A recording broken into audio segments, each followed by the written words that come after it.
By the time school let out, I was actually in a pretty good mood. As a bonus, the day had only had a few mildly annoying moments as opposed to the whole thing basically sucking. I was relieved by that for sure.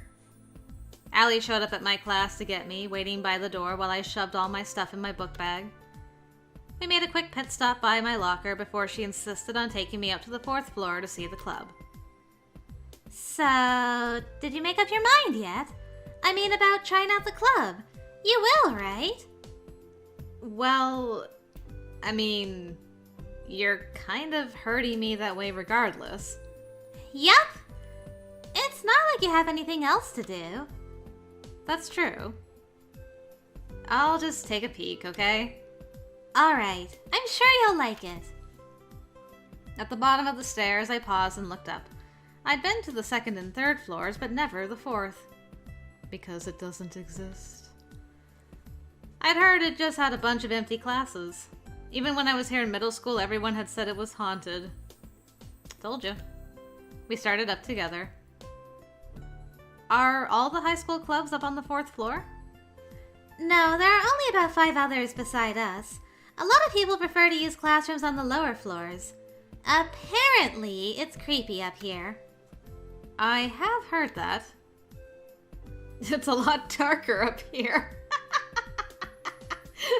Ooh, how atmospherical. Ah. I stopped at the top of the stairs, shivering slightly as I looked down the long hallway.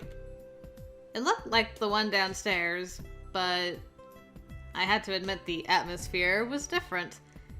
Maybe it was because most of the lights were off. Or maybe the air was just stuffy because no one really used the space much. It really did feel different, though. Come on! Allie took my arm and pulled me down the hall toward one of the open classrooms. I stopped outside and peered in. No one else was there. Oh yeah, totally normal to just meet in the dark. The club room itself looked pretty boring, actually. I was surprised, especially after hearing how creepy people found it. Instead, it just looked like a really normal, empty classroom. It wasn't creepy at all. Looks kind of mundane. Right? Out of nowhere, Allie practically shoved me through the door and locked you in, and something happened. Whoa! It was an illusion. Nice. Alright, Allie, what's your dealio? What? So, what do you think? What? It looks... What? Looks a lot bigger when you're inside it, doesn't it?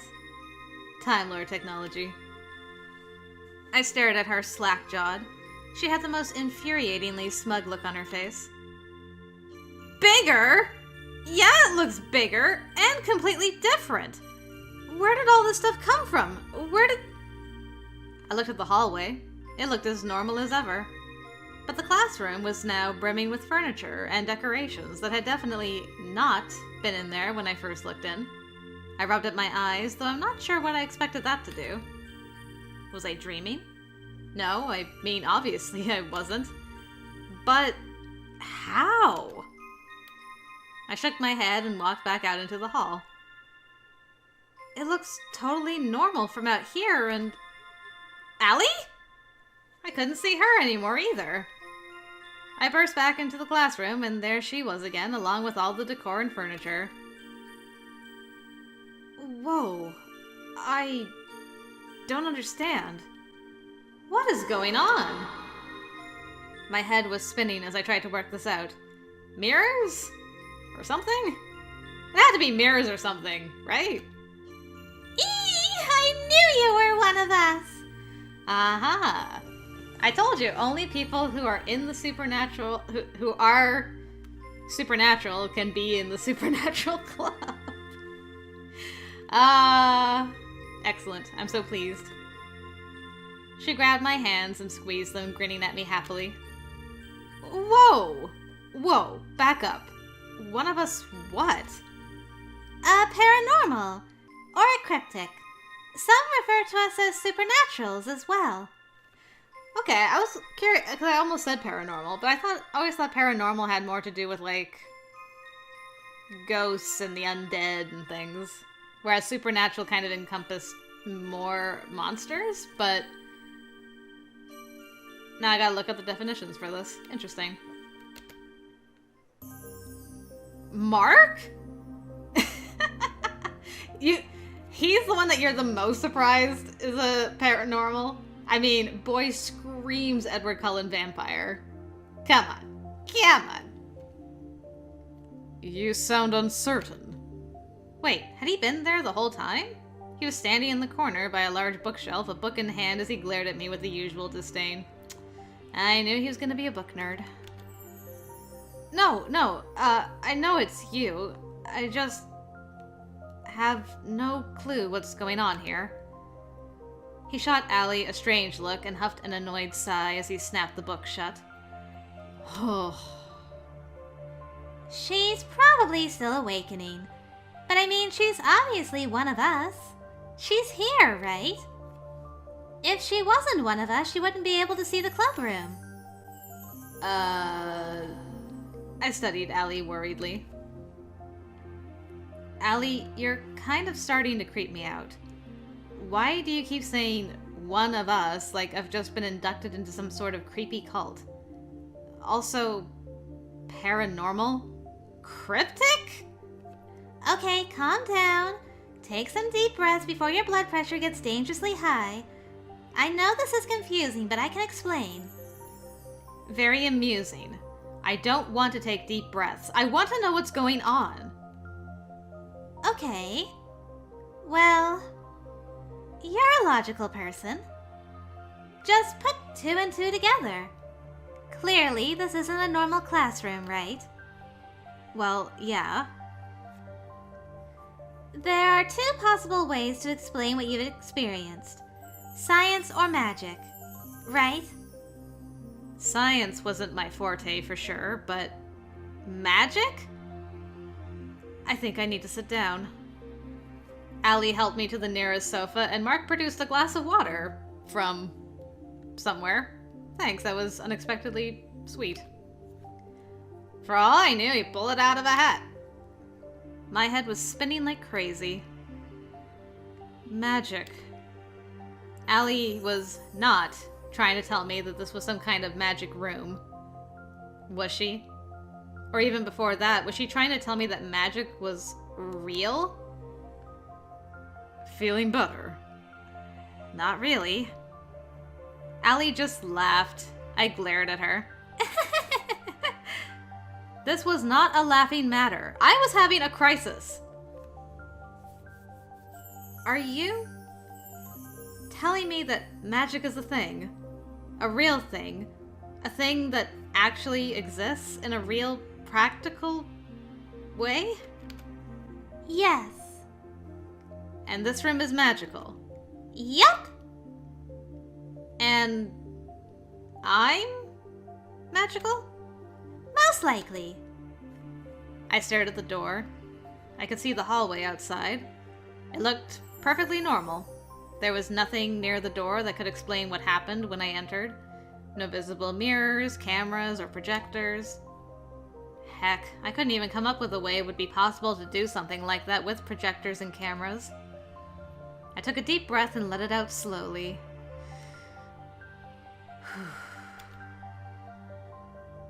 At lunch, someone said that this club doesn't take new members much.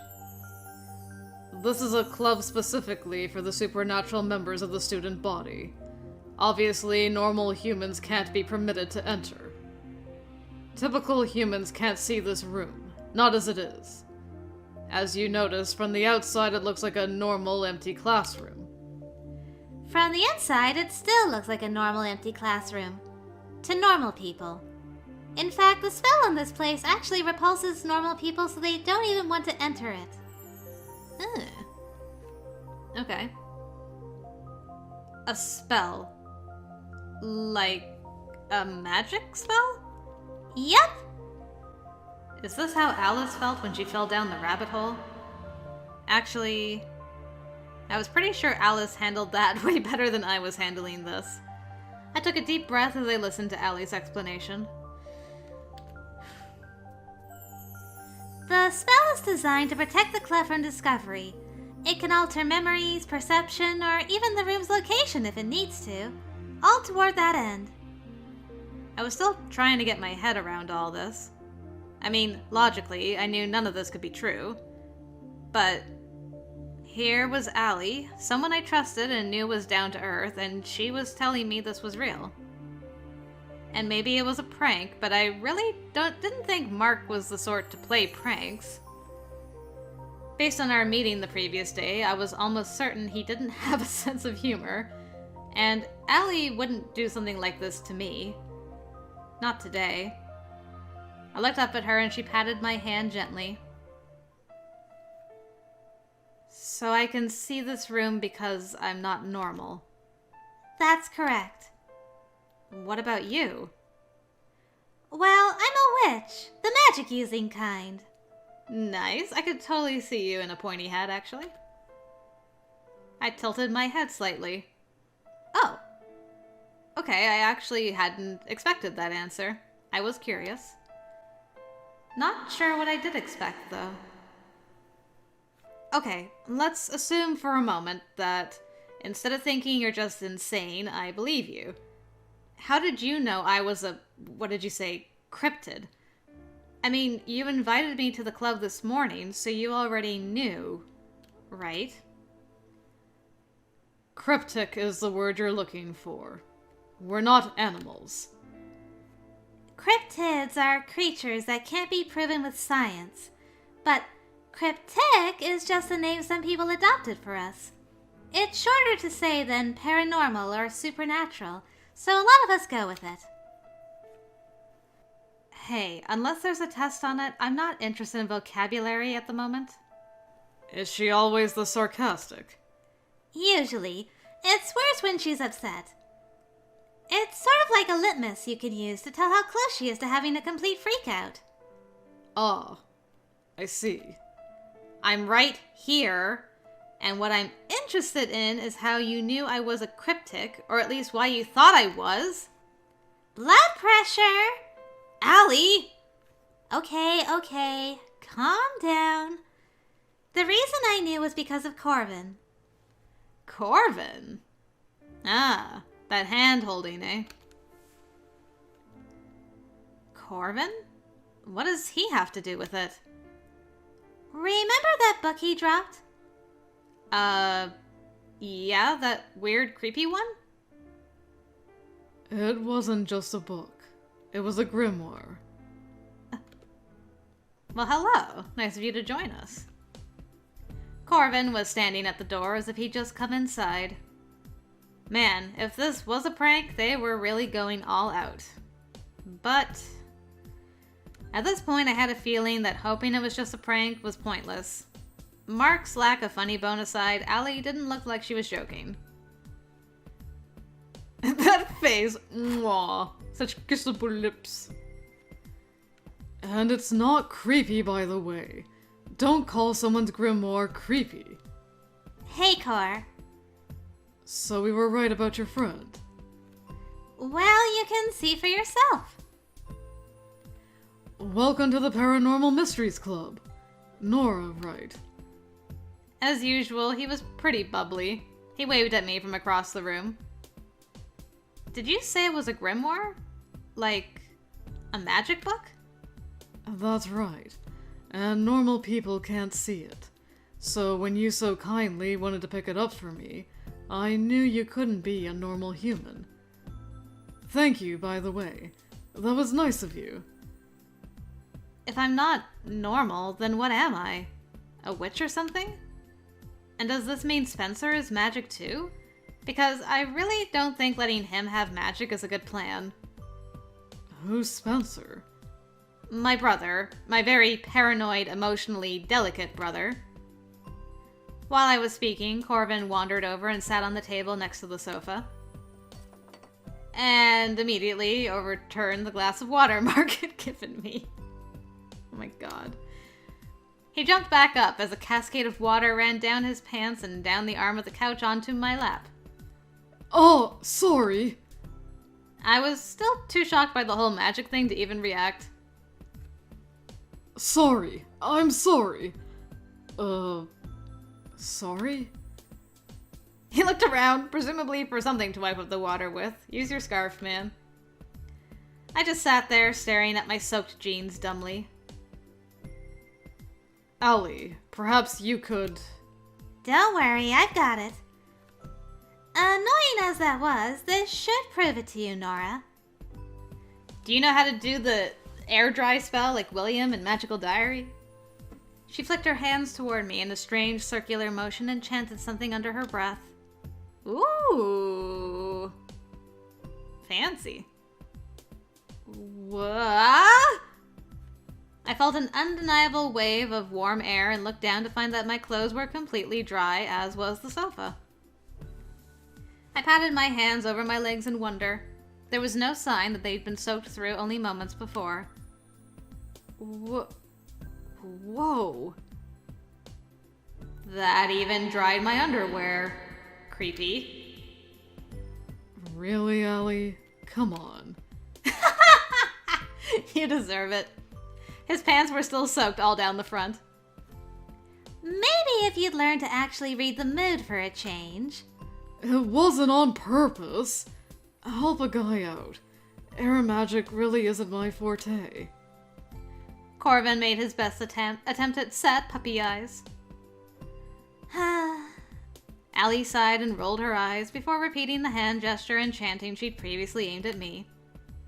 This time I saw something. It was kind of hard to describe. The air around Corvin seemed to ripple and the water was suddenly just gone. This is real, isn't it? Allie turned back to me. I knew I was gawking up at her, but I couldn't help it. I mean, none of this was possible. Except I was watching it happen. No mirrors, no tricks. This was the real thing. Oh my god. You're telling me that I can learn to do that kind of thing? Now that we don't know. There are a lot of different types of cryptics, not all of which have inherent magic, and we don't really know what type you are. There are many that are non-human. Wait, if I'm some kind of not human thing, what about my family? You're saying my parents have basically been lying to me all this time? Not necessarily. Someone can be a cryptic without their family knowing. For instance, if they were infected by something that changed them. Like zombies? No, like vampirism or lycanthropy. I am not a vampire. Wait, vampire? No, you are most certainly not a vampire. Hey, why are you saying that in such a snooty way, mister? Oi, mister! Why you gotta be so snooty about it? You don't want me to be one of your kind? But infection isn't the only way for humans to acquire supernatural abilities. Aside from being born with innate magic, there are lots of reasons humans develop powers. Being descended from paranormal creatures is one reason, like having fae or elvish blood somewhere in your lineage. Elves? If you did, there's a good chance your parents wouldn't even know, depending how far back it was. And fae blood can lie dormant for generations before rearing its head again. He was talking to me about elves. I gripped my forehead tightly. I could almost feel my brain being crushed under the weight of all this. What everyone is trying to get at is that there are lots of possibilities. If you've never demonstrated magic before, it's probably just developing right now. And probably for reasons similar to what Corvin just stated. So now you're telling me I'm not even human? I'm a fairy or something? Calm down. No one is saying that. We don't know anything for certain just yet. There are ways to find out, though. Some of them just take time. I don't think I want to join this, or be a part of this. I mean, suddenly being not even human. It felt gross just thinking of the idea that I wasn't even what I thought I was my whole life. I didn't like it. I caught that look the three of them shared. What is it? It's just that you don't really get a choice. What? Just listen. If you think about it logically, people like us can pose a huge threat to human society. If not because we have unusual abilities, then because by not keeping the secret, we could disrupt things. There are other reasons as well, but those are the primary ones. As you can imagine, there are organizations in place to govern people like us, since normal law enforcement can't really do it. Organizations like... Like government organizations that keep track of cryptics. So now that Part of the reason this club exists is because we kind of help keep an eye on the cryptics in the school and town as a whole. You mean there's more than just... Wait, Danny and Elliot are in this club. That's right. So they're... Also cryptics. And there are quite a few others. Once we discover someone new, we're obligated to report them and bring them into the club. The Cryptic Registration Office lets students register through us because it's less stressful than having to go to the local agency. But people who don't cooperate with us have to deal with them directly. It's way better to deal with us. I mean, they're not dangerous or anything, but still. The agency is definitely full of weirdos. You don't want to meet them anytime soon. So I don't get a choice at all. Look, it sounds all scary, but it's not. Your world is about to become really amazing. And think about it this way. What happened to you and Spencer as kids may be connected to this. That wasn't entirely implausible, actually. Remember when we were little? You and Spencer used to always tell me about the things you saw out in the woods. We were just playing, though. Were you? I ran my hand over my face thinking about that. Excuse me, hold on a second. Choking on dryness? Ahem. Pardon me, hopefully water helped. It was so long ago. My memories were understandably fuzzy. I remembered that Spencer and I had imaginary friends. Sometimes they would come and talk to me at night. And was it possible all of that was actually real? Then when I vanished, when Spencer was attacked, the things he'd said back then. We can help you research that. Maybe find some answers. Maybe find a way to help Spencer and fix whatever broke there. You really think I could do that? Sure. If you learn about yourself, surely you'll learn something about your twin as well. Okay. I mean, those incidents obviously have something to do with this, so... You said even if I'm a cryptic, it doesn't mean my family is. That's right. Cryptics have weird genetic quirks. Like I said, with certain types of lineage, it's possible that no one will have even the slightest affinity for magic, or exhibit any cryptic traits for decades. Then it suddenly pops up again, in one person, in one generation as strong as when it was first injected into the bloodline.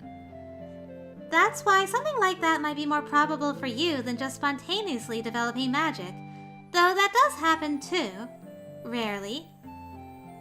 So that means it's just me. I'm the only one that's different. Not necessarily. You are twins after all. It's just that given his personality, we might want to approach him more cautiously. This is all way too much. I stood up and gave Allie a shaky smile. I think I need some fresh air. Nora! Just for a few minutes, please. I just can't absorb all this at once. I stepped around Mark and Corvin, heading for the door. The room felt like it was closing in around me. I had to get out of there and get back to reality for a few minutes.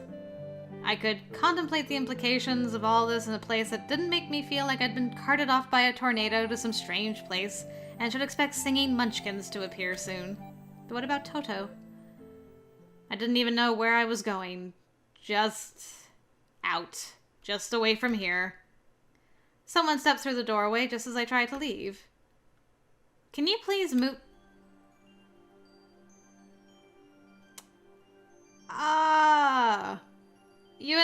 I like you better with your beautiful face. Could you bring that back?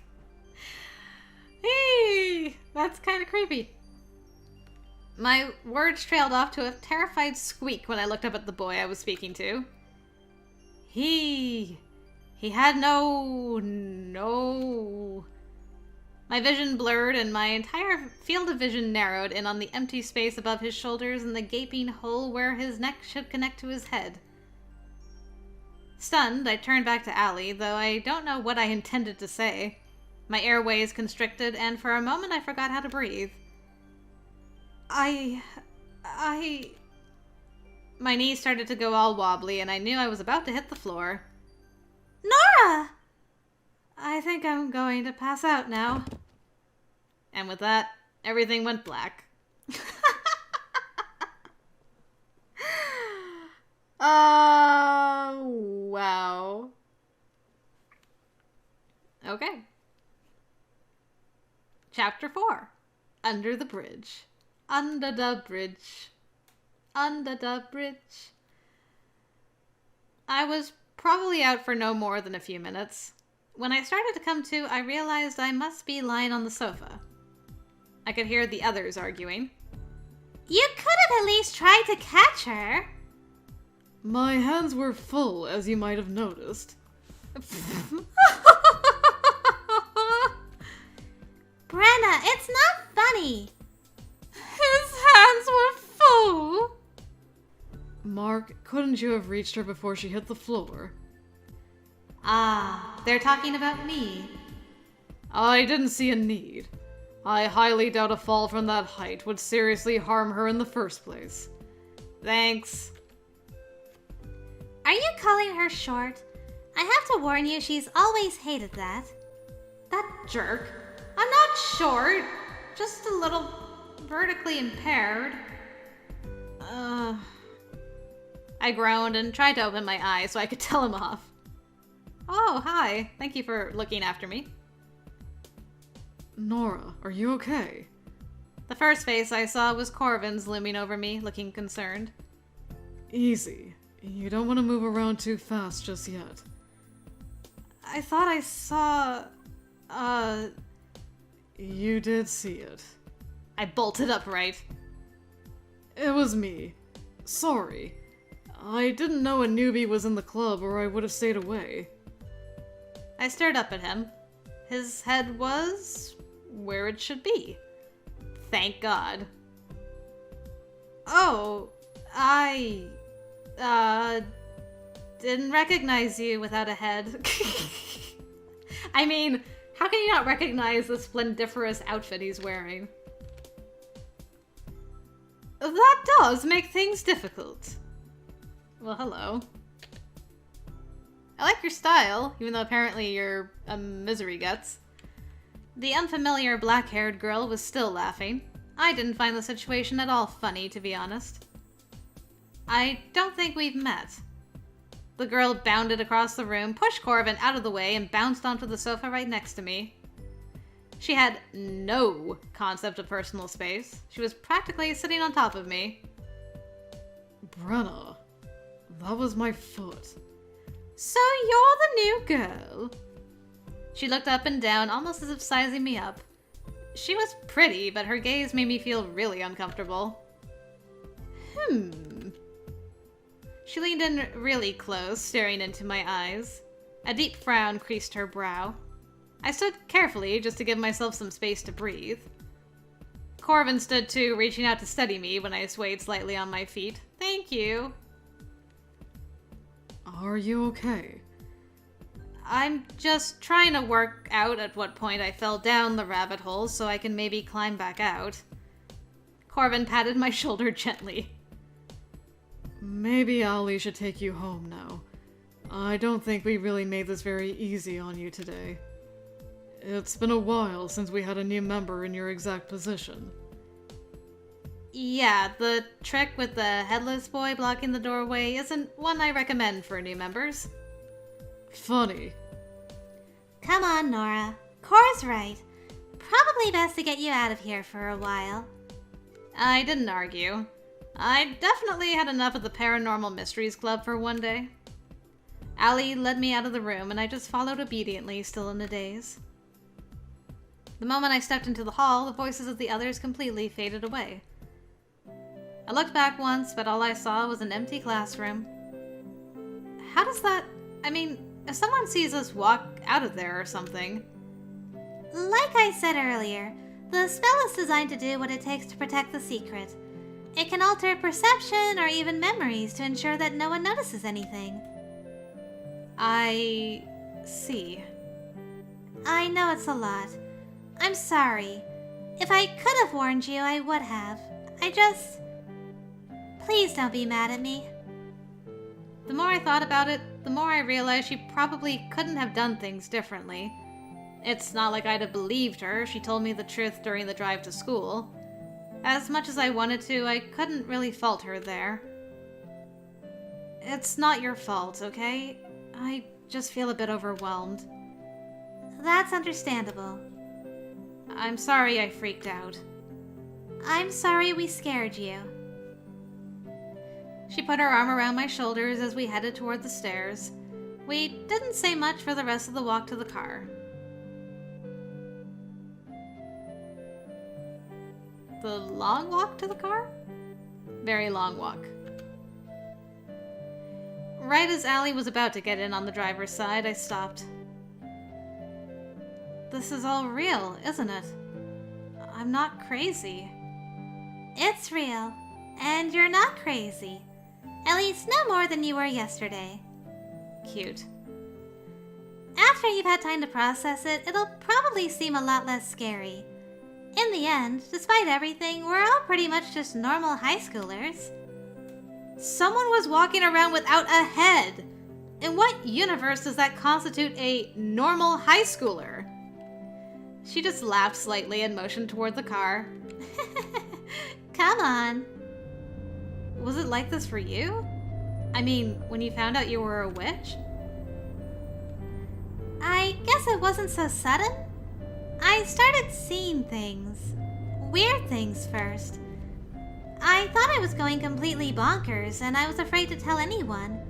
Especially Mom and Dad. Mom is busy with her research, and Dad is busy with the company. I didn't think either of them needed to deal with their daughter losing her mind. She gave me a long, serious look. I tried to deal with it alone for months. You at least have the rest of us. It'll make a big difference. I managed to get myself into some serious trouble. There are a lot of pitfalls in this world if you don't know they're there. Normally, we help educate people and get them to read up and learn things on their own so they know what to expect. I didn't have anyone to do that for me, though. I nearly died. My magic went completely haywire, but this one particular wizard helped me. He introduced me to everyone else, and I realized I wasn't alone. When did all this happen? You never said a thing. Well, I mean, of course you didn't. Texting me with, "Hey, I'm a witch," was probably the last thing on your mind, but I wish I'd been there for her. I was freaking out as it was. I couldn't imagine dealing with all of it completely alone. No support. Even if I couldn't have known what she was dealing with, I felt like a really crappy best friend. It was almost 3 years ago. No need to worry about it now. Of course, now that you do know, you better be prepared for all the rants about magic and every witchy thing. Like brooms. People actually ride them. I cannot, for the life of me, figure out how they manage it. Having a stick jammed between your legs is the most uncomfortable thing ever. You might want to be careful about where you shout that. It could be taken out of context. I couldn't deny that it sounded uncomfortable when she put it that way, and rather suspicious, to be honest. Haven't quite gotten the hang of it then. Yeah, no. Definitely not. We had a good laugh over that, and I found myself so relieved that Allie was, well, still Allie. I knew her crazy secret, but it felt like nothing changed except the topic of conversation. That was comforting. She dropped me at my house, promising she'd text to check on me. After the drive and a hot shower, I was able to put things into perspective. Millions of people dreamed of something magical happening to them, and here I was having it actually happen to me. Okay, I could do without the headless fellow club member thing. That was creepy. Why is he headless anyway? And the thought of being a fairy or something was just outright weird and still uncomfortable. But it was still kind of cool in a way. I went to bed promising myself to have a more open mind the next day.